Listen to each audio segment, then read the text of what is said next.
ఇప్పుడున్న రాజకీయ అధికార క్షేత్రంలో అధికారులు కీలకమైన బిల్లుల చెల్లింపును సొంతంగా నిర్ణయాలు తీసుకుని చేసేస్తారా అనేది అనుమానమే.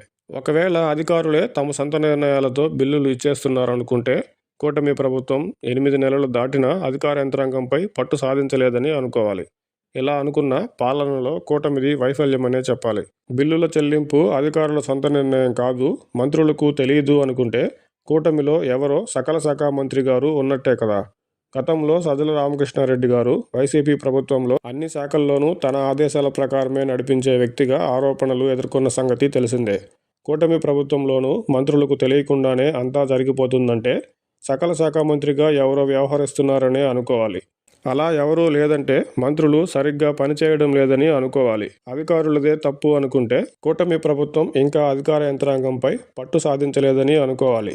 ఈ మొత్తం వ్యవహారంలో ప్రజలు ఏమనుకుంటున్నారో కూటమి ప్రభుత్వ పెద్దలు తెలుసుకునే ప్రయత్నం చేయాలి.